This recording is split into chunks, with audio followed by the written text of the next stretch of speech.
In this episode of the Business of E-commerce, I talk with Joanna Wiebe about how to write e-commerce emails. This is the Business of E-commerce, episode 113.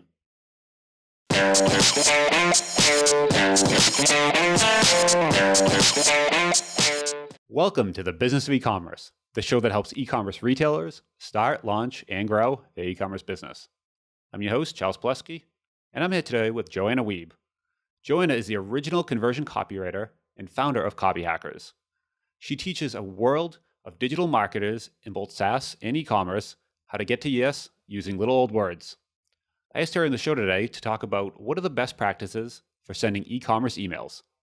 So hey Joanna, how are you doing today? I'm okay. How about you? Doing good. I love the topic of writing e-commerce emails, right? I've heard you speak in person a few times, so I hear you have some experience writing emails. So what do you guys do? What do you guys do at Copyhackers? Yeah, sure.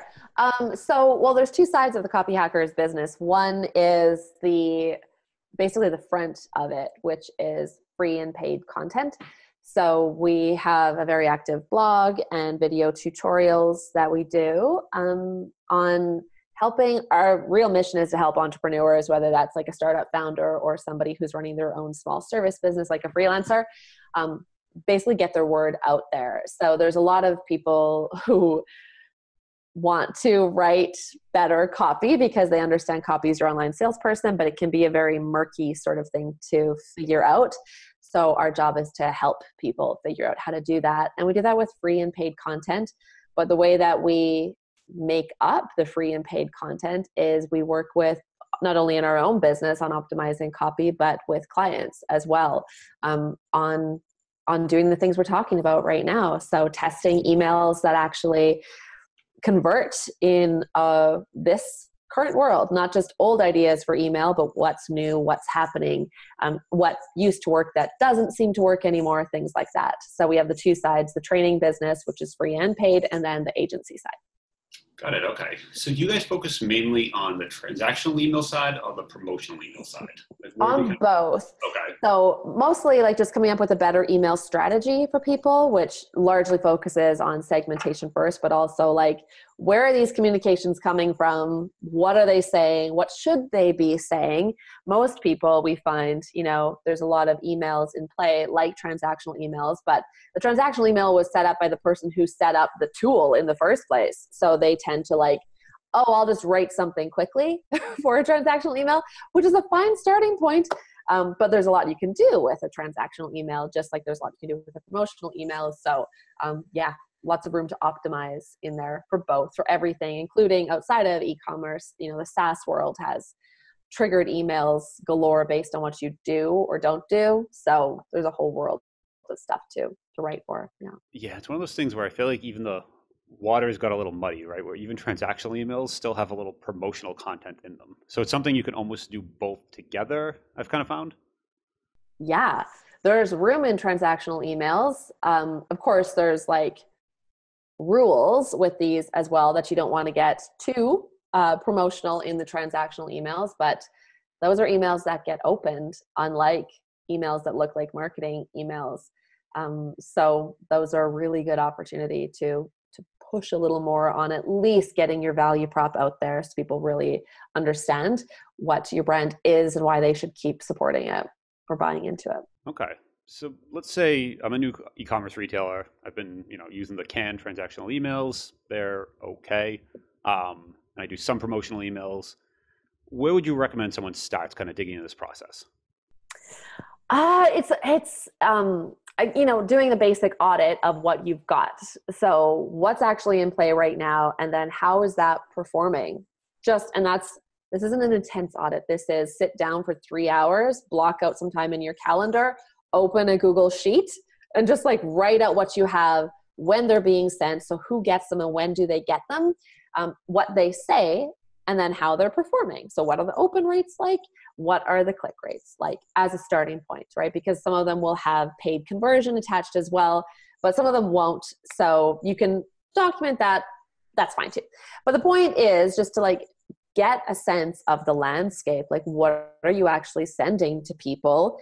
And then you can start to develop hypotheses about what you should be sending to people, what's missing based on better practices in email marketing and based on what you know about your customers and your business.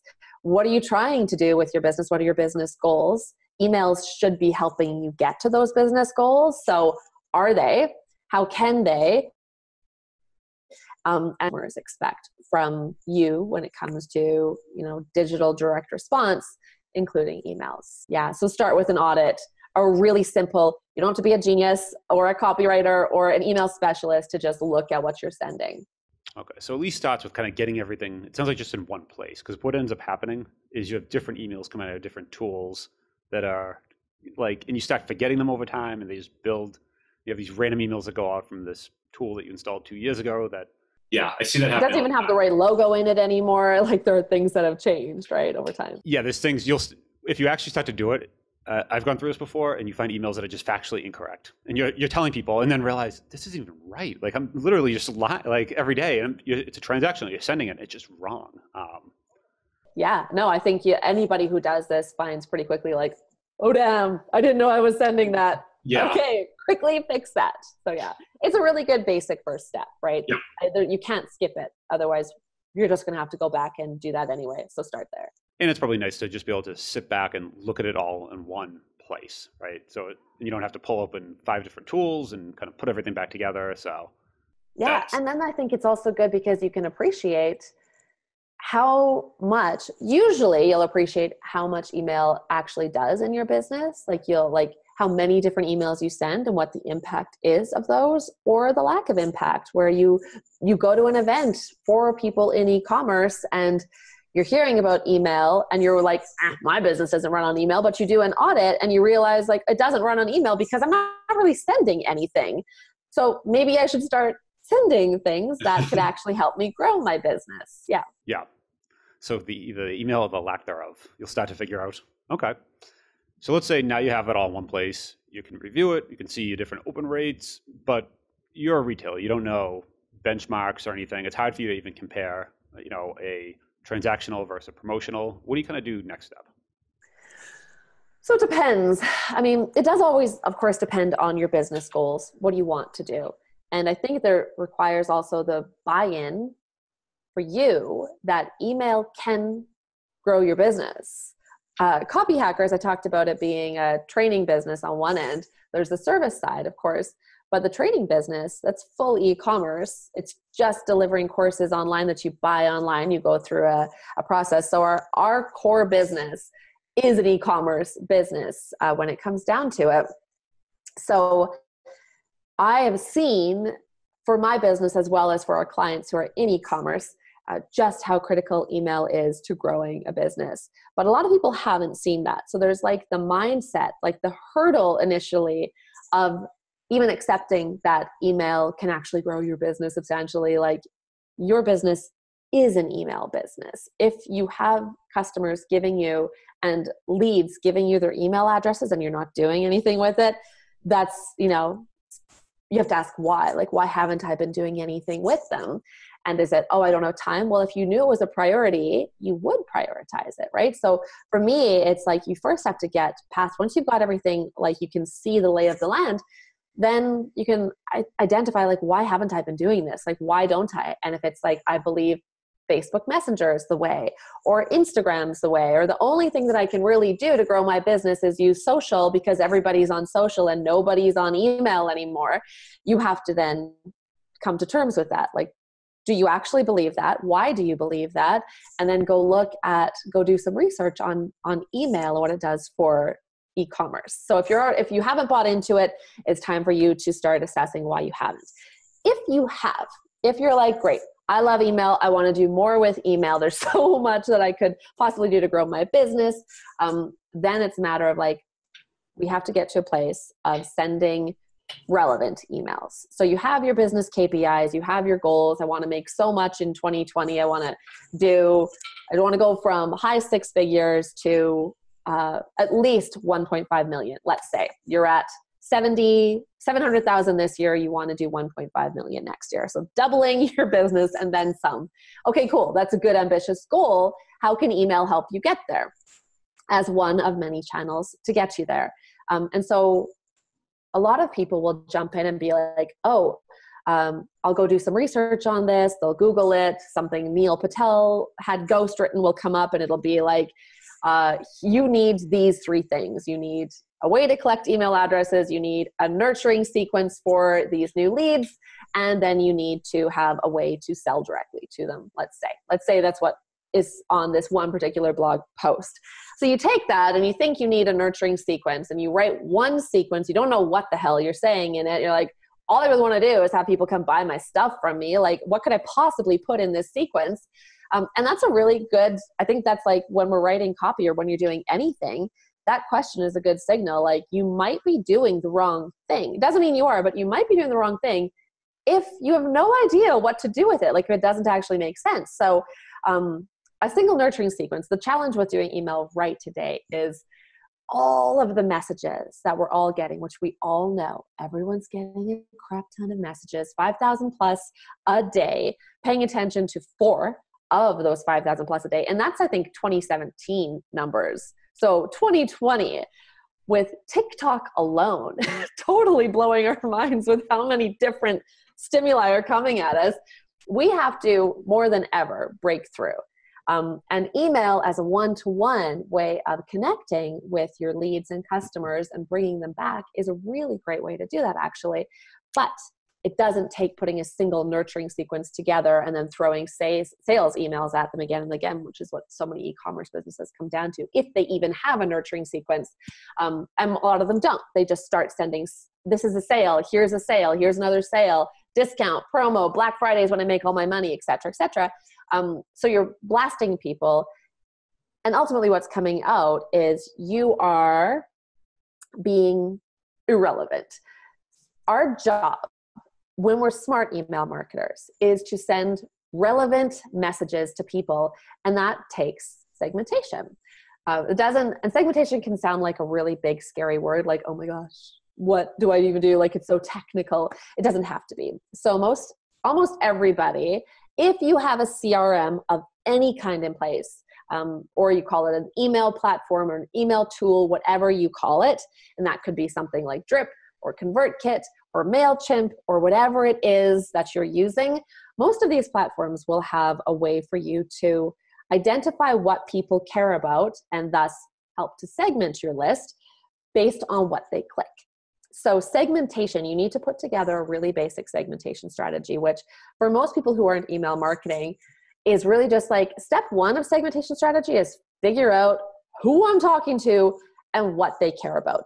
Because the most common ways to segment are based on who the person is or what the outcome is that they're looking for. So if you're in e-commerce and I am on your site, I go to your site, you have one of those pop-ups on there that's like, enter your email address to save $10 on your next purchase or whatever that thing is. Okay, great. I enter my email address. You've now captured it. You know nothing at all about me other than I was interested possibly in saving $10 on maybe buying from you, but it popped when I first got there and I might have actually no interest in buying from you because I didn't take any time to learn anything about you. So fine. So you know nothing about me and you're supposed to send me an email that I'm supposed to care about. How are you going to do that? That's a real question. How are you supposed to do that? So you can start by sending out things that other people have shown interest in. Other customers have cared that you are a green brand or that you make everything in Minnesota in a warehouse and it's super cool and custom or something else, right? But something that you already know is true about your business and different about your business. You start sending emails to these new subscribers.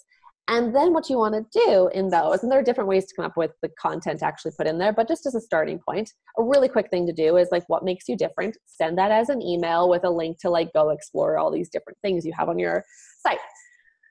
What I open and what I click is that's how you know things about me. That's honestly the only way outside of exploring really complicated segmentation tools.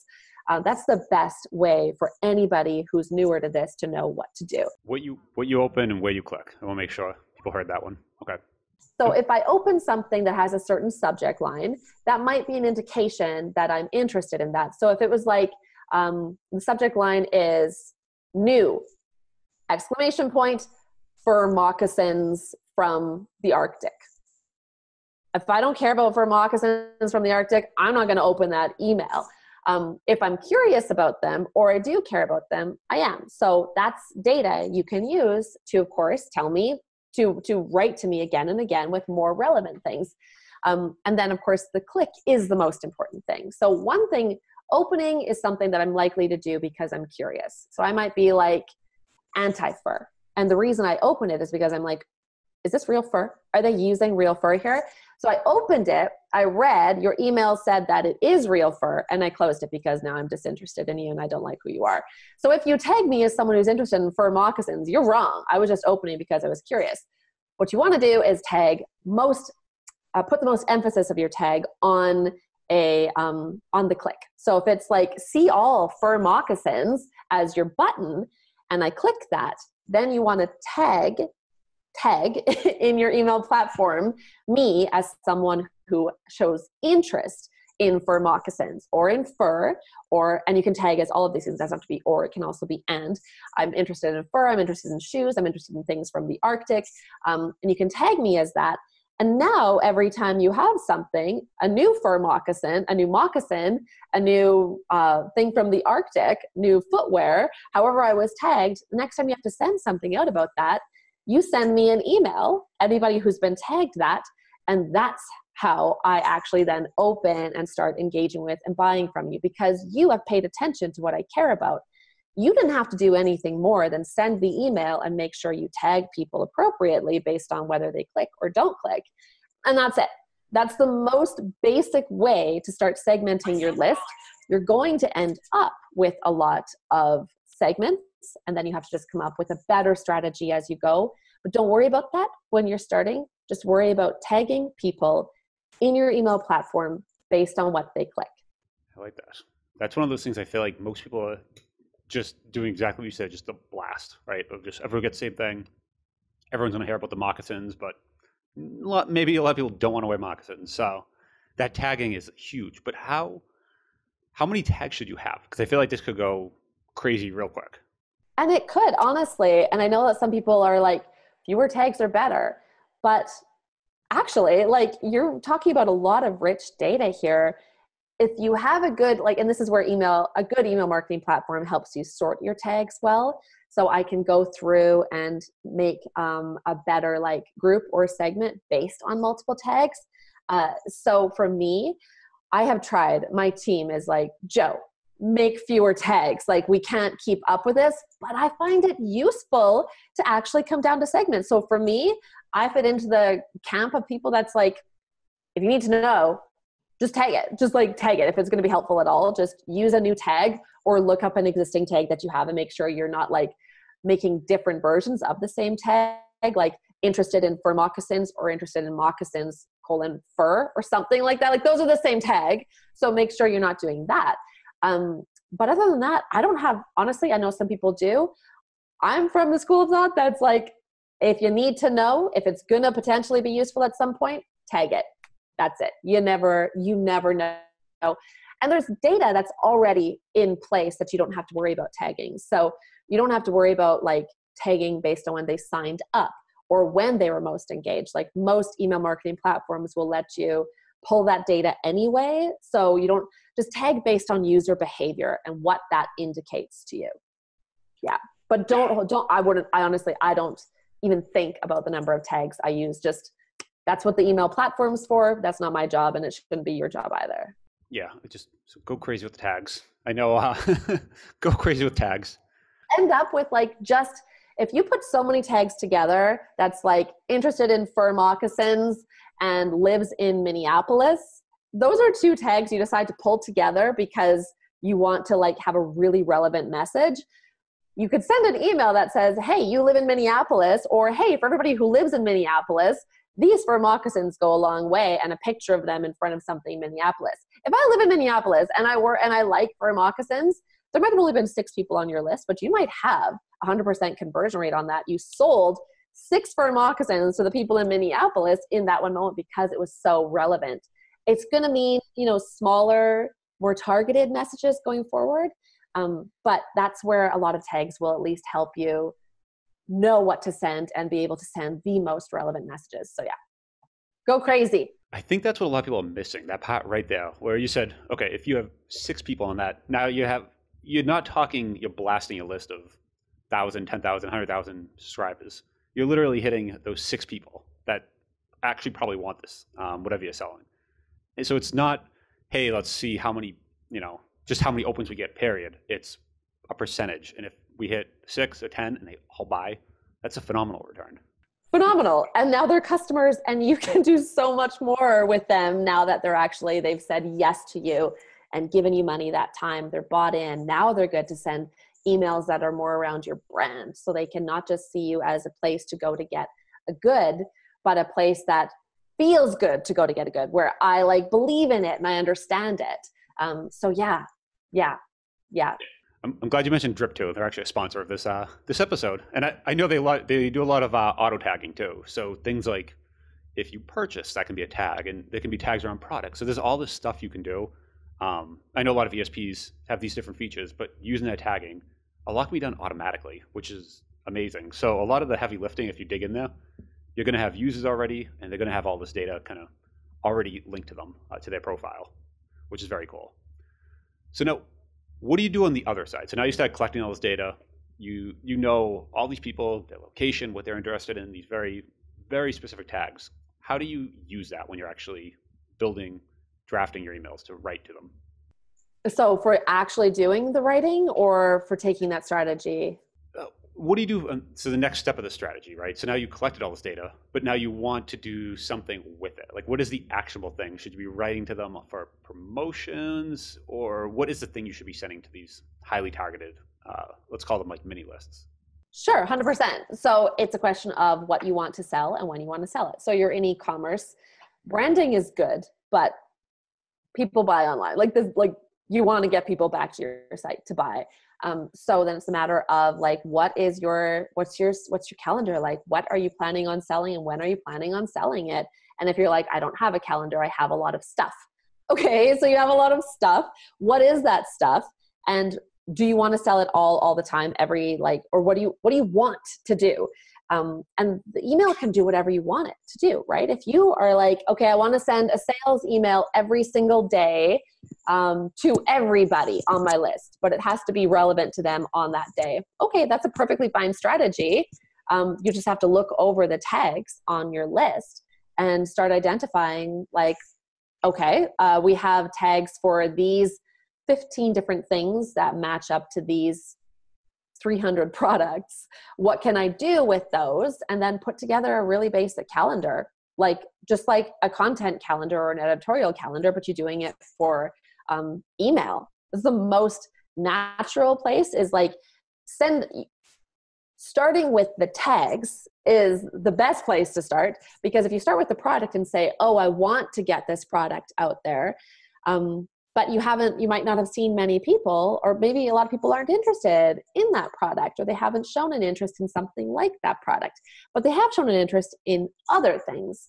So then it's just a matter of what are the surefire winners? How can you put those in a calendar? And then what are the other things you want to promote to those people additionally when it comes down to it? But the strategy can go any way that you want it to. It's really just what are your business goals? How do we zoom in on those for the month, the quarter, and then of course the whole year?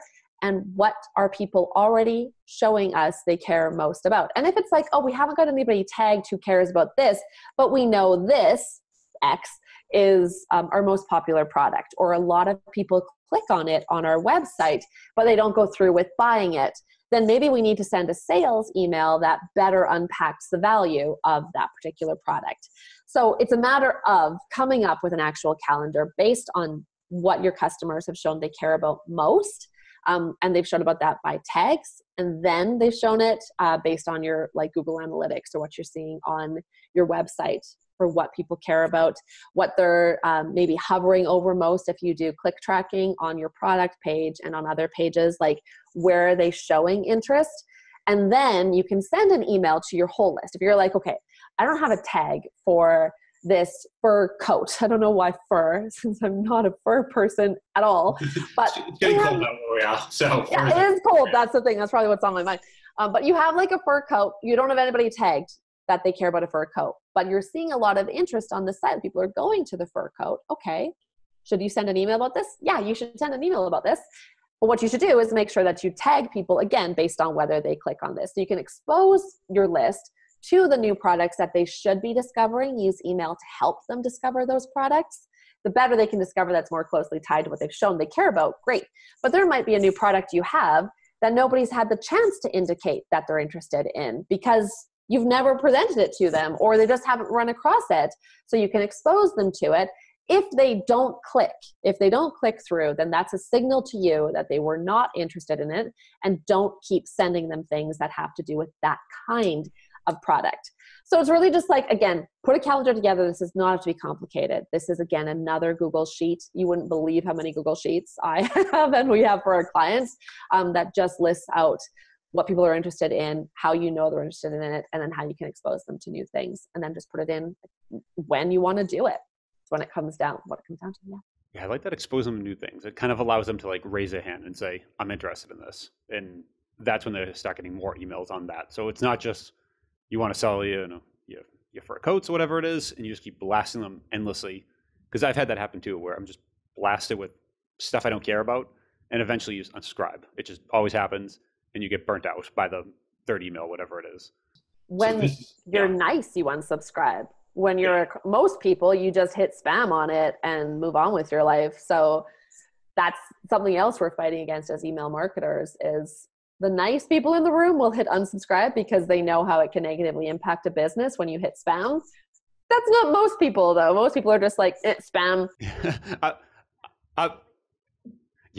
Doing a little email marketing, I feel on the other side. So I kind of know what they're going through. So I always do the unsubscribe. I've also got the thing where people reply back to unsubscribe me from this email. You're like, hit unsubscribe button. Why did you reply with that? I know, where you're like, I'll just hit that button. Yeah. Well, because it's actually easier to hit the button than to go back into your own tool, which is the comical part of the whole thing. Yeah. Totally. Yeah. Anyway. Okay. So I think, so if you're nice, please always just hit the unsubscribe link. You can all do it yourself if you're listening, but that's a different story.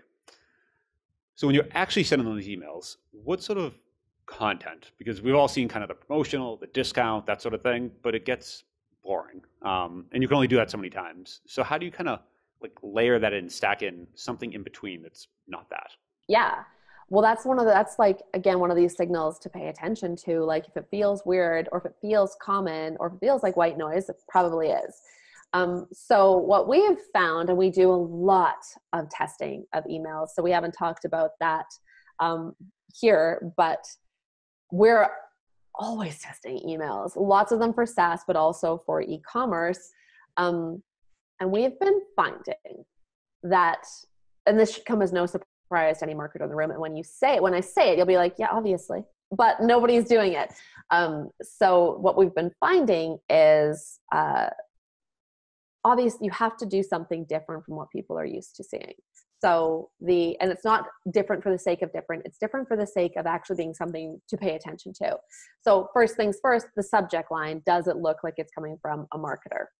So do you put it in like title case where it's like fur moccasins for everyone, and it has F capitalized, M, F, and then E? I was like, okay, that looks like marketing. That just looks like marketing, because my friend doesn't write that to me. My boss doesn't send me an email with those emails with everything in title case.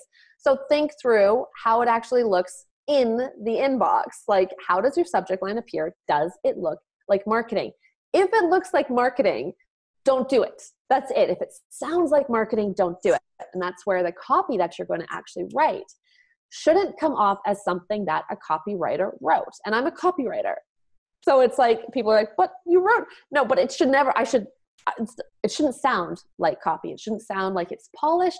It shouldn't sound like it's put together by a boardroom. And so often marketers love to pat themselves on the back that sounded really good. That sounded like marketing, actually, and nobody cares. So we've done so many tests on this. And the email copy that the quote unquote boardroom likes, that you might like, that you would even describe as, oh, I like that, throw it out. Throw that out the door. Don't send it. You can send it, but you're not going to be happy with the results. Don't over-design your emails. A really good example of the kinds of emails that we're testing and seeing get through is for it's not a client of ours. They're called Sticker Mule. I don't know if you're familiar with them. Sticker Mule, like the animal, .com. Sign up just because, one, their products are actually really, really cool and affordable. But two, their emails. They're an e-commerce company, and their emails are text. They're straight to the point. And I open them all the time. I've bought more from Sticker Mule than, like, this box here is full of crap from Sticker Mule that I was just like, well, I got to have that. But they don't look like marketing, but they're also not trying to be your friend or come off as extra cool. They're just an email. So we're all very busy overcomplicating things, like reading the blog post about how to write an email and forgetting that you're actually a person talking to a person. That's it. Really, there's nothing weirder about it than that. There's basic things to do to make sure that you're not flagged in ESPs, like that you're not flagged as spam because you used the word free, or the word free was too much, for the ratio of number of words, free appeared too frequently because you had a really short email and you basically said, like, hey, some free stuff over here, check it out, with a link. That's probably that's the kind of stuff we want to worry about. Like, are you saying words that will get you misfiled? What you want to do is, of course, get to the first tab in Gmail for anybody who uses Gmail, and so many businesses and people use Gmail. So we want to get to that first tab, not be marked promotions, not be marked social, or not be filtered out anywhere else. How do we do that? Identify, like, what do you open in your inbox? What do you read in your inbox? What do you take action on in your inbox? And mirror that. Do the same thing. Don't overcomplicate it. Send a text email, not text only, because then it's hard to track open rates, but use HTML that's way stripped back to basically text only, with, like, maybe your little logo down at the very bottom with, like, your unsubscribe and everything, just to make sure that people know, like, this isn't a spoof, this is real, like, this is a real email, it's branded, it's from you. Make sure your from name is something that they can reply to, like when your actual email, that kind of basic stuff that you'd expect of any email that you respond to. That's really all it comes down to. Don't overcomplicate it, and sign up for Sticker Mule. So you want to make it, so you even want to use, would you, as, let's say, the founder, send them, would you use your email and your name, send it that way? Or do you want it to be like newsletter at, wherever? No, exactly. So you won't respond to a newsletter at. If someone wrote to you, you wouldn't. You would be like, eh. So don't do anything that, just use yourself as the most basic filter. Just, like, be observant of your behavior. So if you wouldn't respond to newsletter, or if you did and you got some bounce back that was like, thank you for your message, we will forward this to support. Like, why didn't you just send it directly to support in the first place? I didn't have to get that. So the from name should, generally speaking, be a person's name. That doesn't mean it has to stop at a person's name. It might be Joanna at Copyhackers or Joe at Copyhackers. Other times it's Joanna. Other times it's other things, right? It depends on who you're sending it to and how much they know about you. When we think about your phone and reading through your emails on your phone, the from name is bigger than the subject line. So the from name becomes a huge way for your prospect to filter out whether they should listen to you or not. If you're like e-commerce company, I'm just going to scroll past that in my inbox. But if you're like Steve at eCommerce Co. or something like that, then maybe, okay, I remember eCommerce Co. Like, I'm going to pay a little more attention. Or if you're just Steve, I'm going to pay that much more attention, because, like, which Steve wrote to me? Now you have to be careful. You're not, like, doing, like, dark pattern kind of stuff, but you're not. You're just paying attention to what people pay attention to. We like people. We don't like companies. So open up that email. Once you have that from name, the reply to, depending on the email platform you use, you can usually have, you can enter the email, like the sender. So it's like Joe at copyhackers.com will send our emails. But when you hit reply, then it goes to support@copyhackers.com. But as far as you're concerned, until you hit reply, which you won't often do, it's just an email from Joe. If you do hit reply, well, I want it to go to a box where everybody else actually will answer your email. So you obviously need a strategy for that. But that's really it. From name's very important. People don't like companies. Fill in the blanks between those two things. That's about it. Got it. So it sounds like kind of the two litmus tests here to say, is this a good email? You write the email, you sit back and say, is this an email A, I would write to a friend? And then B, is this an email that I would reply to, if I received? And if you kind of answer yes to one or both, you're headed in the right direction. Generally, exactly. But the caveat there is that once everybody does that, now it's white noise. Yes. So we have what we do is we call it breakthrough or bust emails. So the idea is that you come up with something that's so different from expectations that you feel uncomfortable. That's where you're like probably in a good position to actually get to a place of breaking through. So your job is, whenever you're writing copy, your job is to basically sit on the edge of the blade. Like it could go either way, whatever you're writing. So Sticker Mule, I pay attention to Sticker Mule because nobody else sends emails like that. That's it. Then I look at someone like a newsletter for CB Insights. CB Insights is another really great one to sign up for. It's a newsletter, which is typically a dull thing, except he signs every newsletter off with, I love you, : and then his name. It's such a pattern interrupt that I'm like, this dude is awesome. So I have to always listen to everything he says. And plus the content's actually really good.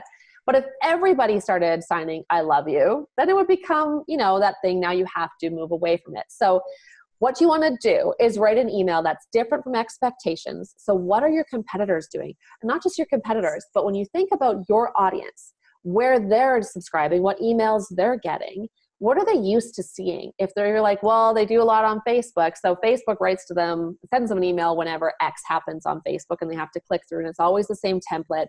So they're used to seeing emails like that. We're going to break that pattern and do something exact opposite from that. So it's not just about, it's about identifying conventions, doing something quite different, so different that you're uncomfortable.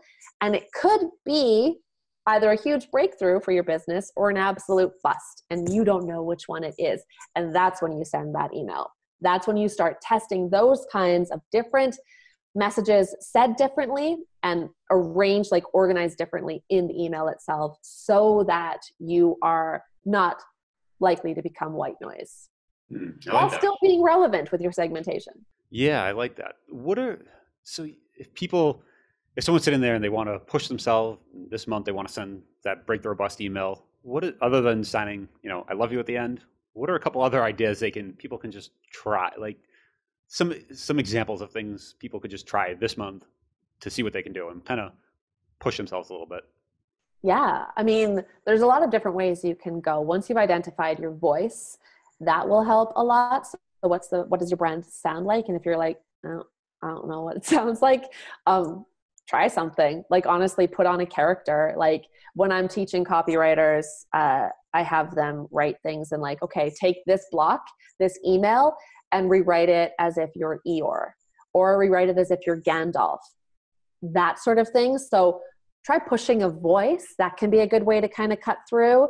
Some people won't like it and they'll reply to you and say like, this was dumb. And you'll be like, you'll probably get hurt feelings. But what's interesting is that they read it and they actually were moved to do something. So one, try a different voice if you don't already have one. You don't have to make it aggressively different, but try like just getting people to pay attention to you, not because you're aggressive, but because you're interesting. Like, what was that? That was cool. Try a copywriting framework. If you're like, okay, well, we're sending emails, I feel okay about them, we have the voice, etc., but I'm not sure what to actually say and how to move people through my message, then find a copywriting framework where we very often use and teach something called PAS. So if you're not familiar with it, it's problem, agitation, solution. So you open with the problem that you believe your prospect has, like my feet are freaking cold because I live in Minnesota. agitate that with, I can't even go outside to get my newspaper and it's buried in the snow out there. I have to get there. So you're agitating the problem and then you solve it. Like, okay, I'm going to need, here's what will actually help me do that. So I can go from indoors to outdoors in my new fur moccasins, which are great for Minnesota. Problem, agitation, solution. That's it. It's really straightforward. Because it opens in problem, most people are living in problem states and they're actually trying to solve those problems a lot. So a lot of marketers like to jump over problems straight to solutions because that's the happy outcome. And you're like, that's what everybody wants. They're buying happiness, which is true. But a lot of us forget about our misery. We're just like so tuned out of everything because CNN versus Fox News. And we're just like, I can't even feel anything anymore. So you bring them back to that initial pain that they forget they feel. I might not be sitting here going like, my feet are cold, but I get the email. It says this thing about my feet being cold. I'm brought back to that moment of tension in my life. Then you agitate it a bit. Like you don't just stop there. You really make me feel it. Then you can solve it. And by that point, I'm sitting here with toasty feet, but I'm remembering that they can get very cold and that I may want something. And even if I don't, I know my sister has that problem and it's a good gift. So I might go look into it at that point too. So try voice, try frameworks. So you can look up copywriting frameworks all over the place. Copyhackers has a gigantic list. If you search copywriting formulas, will come up at the very top. So you can find that anyway. And then other things, like there's this thing called the 9-word email. So I recommend that you Google that. It's not I think it's 9-word or 7-word. It's short. But the idea there is it's to like re-engage people, which is really useful for e-commerce. It's great. It's used often for like sales for services and things like that. But if you know that somebody signed up, has been tagged as like they're interested in moccasins and they're interested in something else, again, fur. Great. So you have those 2 tags, but they haven't bought anything from you yet. They've shown interest in it, but lots of time has passed, so you need to re-engage them. Very simple way is to take that 9-word email, which is basically like the email has their first name with a question mark as the subject line. So Joanna, question mark, great, personalized, feels relevant already. Don't overuse it. Use it for this email only. Then you open it and it says, the language is effectively, are you still interested in fur moccasins? Question mark, and then signed you. That's it. That's the whole email. And this has, you'll have to look it up and see all of the results that people get with it, but it's really worth a test. It's probably something you are not doing. And it's probably true that someone was actually interested in that, but you decided to send them this really overdone email. They went to your site, they looked around, they couldn't remember why they were there in the first place. They're like, I've got other things to spend money on. But you send them this one email that focuses them in a single sentence, just one question, targeted at them, feels one-to-one.